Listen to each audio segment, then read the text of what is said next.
Hello guys, I want to continue reading this book. Let's go! All good things. I hadn't realized the room would be so dark.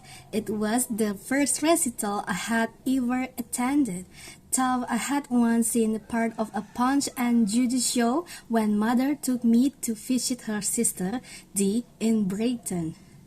Black curtain had been wrapped across the windows, and the room's only brightness came from four lamplights retrieved from the attic.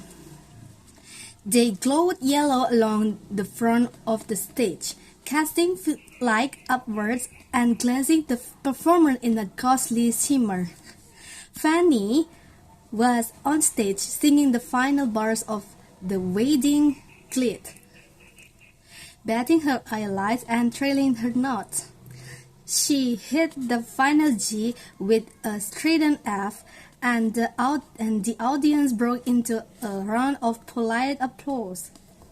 She smiled and courteous on coyly, her courtesy undermined somehow by the curtain behind bulging excitedly with elbows and purpose belonging to the next action. As Fanny excited stage right, Emmeline and David draped in togas entered stage left. They brought with them 3 long timber poles and a sheet, which were quickly arranged to form a serviceable, tough, lopsided tent.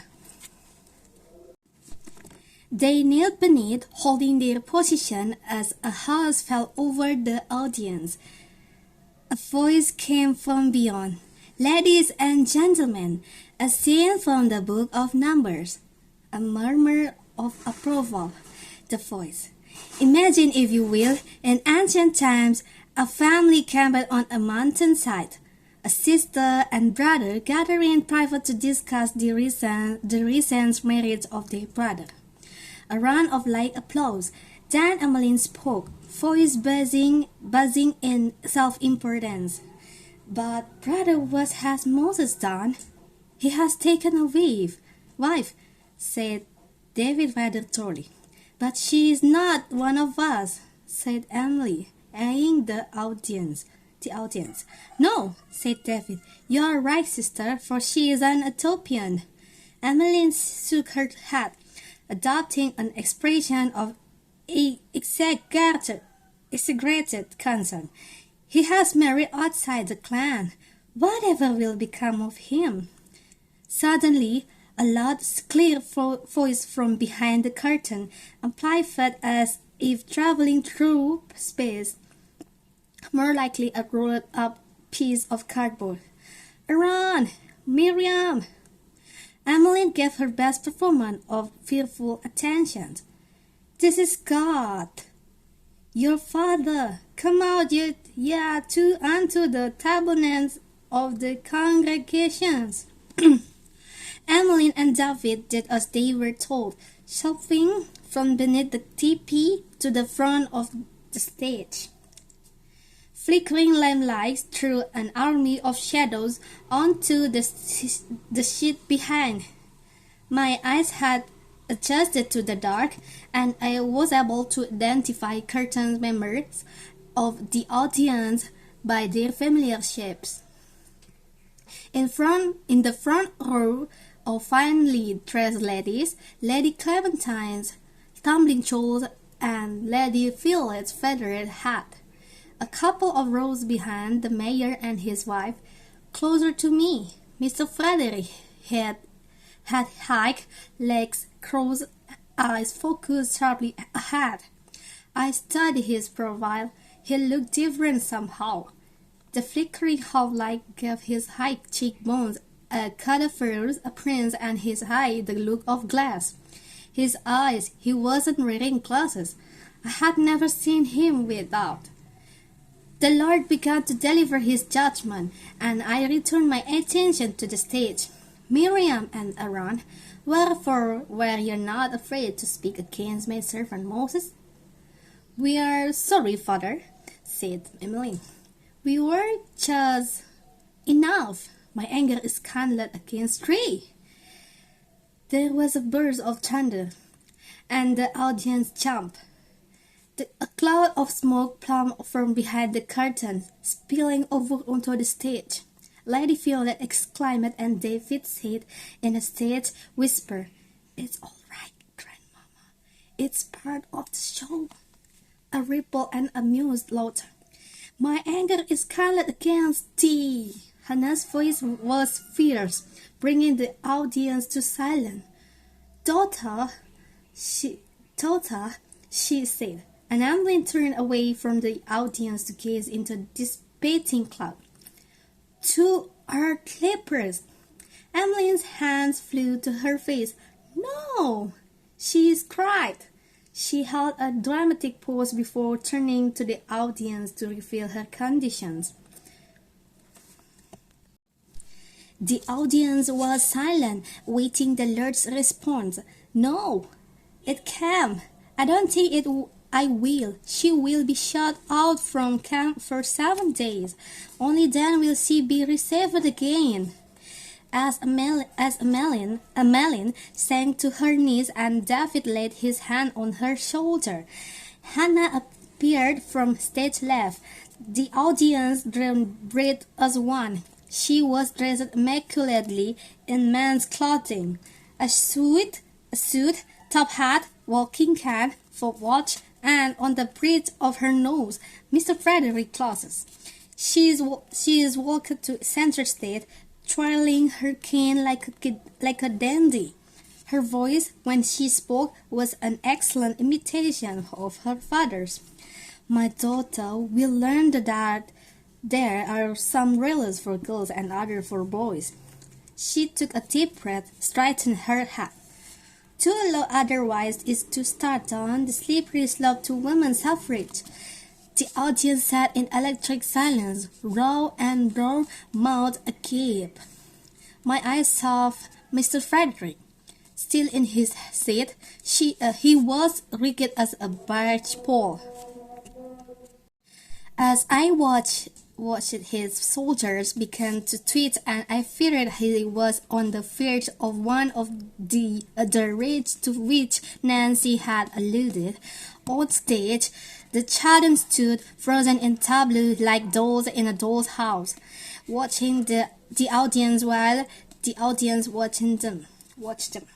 Hannah was a model of composure, in nonsense right raced across her face. For an instant it seemed she caught my eye, and I thought the glimmer of a smile crossed her lips. I could not help it. I smiled back fearfully, only stopping when Nancy glanced sideways in the dark and gave my arm a pinch. Hannah, Chloe joined hands with Emmeline and David, and the three stretched out across the stage and took a bow.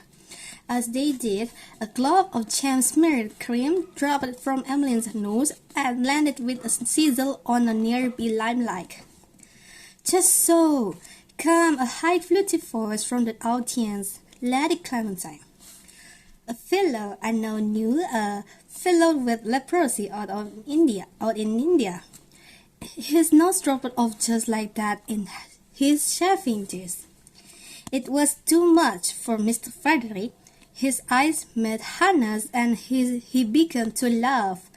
Such a laugh as I had never heard, infectious by virtue of its sheer sincerity. One by one, others joined him. Top Lady Violet, I noticed, was not amongst them. I couldn't have helped my own laughter, spontaneous ripples of relief, until Nancy hissed to my ear, "That's enough, miss. You can come and help me with supper." After the theatrical triumph, only the late summer dinner remained before the visit could be declared a resounding success. It was to be the climax of the week's activities, a final extravagance before the guests departed and stillness returned once more to Riverton.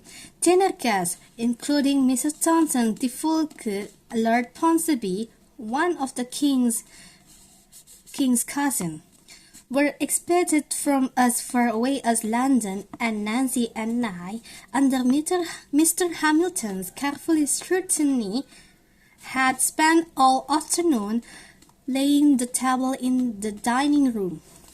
We sat for 20, Nancy enunciating each item as she placed it.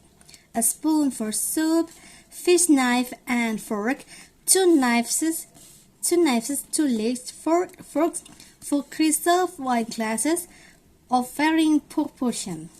Mr. Hamilton followed us around the table with his tape measure and cloth, ensuring its cover was the required side, foot apart from the neck, and that his own distorted reflection gleamed back at him from every spoon. Down the center of the white linen cloth we tried ivy and arranged red roses around crystal compotes with glistening fruit. This decoration pleased me. They were so pretty and matched perfectly her ladyship's best dinner service. A wedding gift, Nancy said, from the Churchills no less. We portioned the place cards, lettering in Lady Violet's finest hand, according to her carefully sketched seating plan. The importance of placement, Nancy advised, couldn't be overestimated. Indeed, according to her, the success or failure of a dinner party hung entirely on the seating arrangement. I'm sorry to say I didn't witness the late summer dinner of 1914. For if cleaning the drawing room was a privilege, then serving at table was the highest honor, and certainly beyond my modest place. On this occasion, much to Nancy's chagrin, even she was to be denied the pleasure by reason of Lord Ponsonby being known to abhor female servants at table. Nancy was soothed somewhat by Mr. Hamilton's decree that she should still serve upstairs, remaining hidden in the dining room, not to receive the plates he and Alfred cleared, then feed them downstairs on the dumb waiter. This Nancy reasoned would at least grant her partial access to the dinner party gossip. She would know what she was said, if not by and to whom. It was my duty, Mr. Hamilton said, to position myself downstairs next to the dumb waiter. This I did, trying not to mind Alfred's jibes about the suitability of this partnership. He was always making jokes. They were well meant, and the other staff seemed to know how to laugh, but I was inexperienced with such friendly teasing. Was used to keeping to myself. I couldn't help shrinking when attention turned on me. I watched with wondering as course after course of splendid fare disappeared up the chopped mud, turtle soup, fish, sweetbreads, quail, asparagus, potatoes, apricot peas, blanched milk, to be replaced with dirty plates and empty platters. While upstairs the gas sparkled deep beneath the dining room, Mr. Townsend had the kitchen steaming and whistling like one of the shiny new engines that had started to run through the village.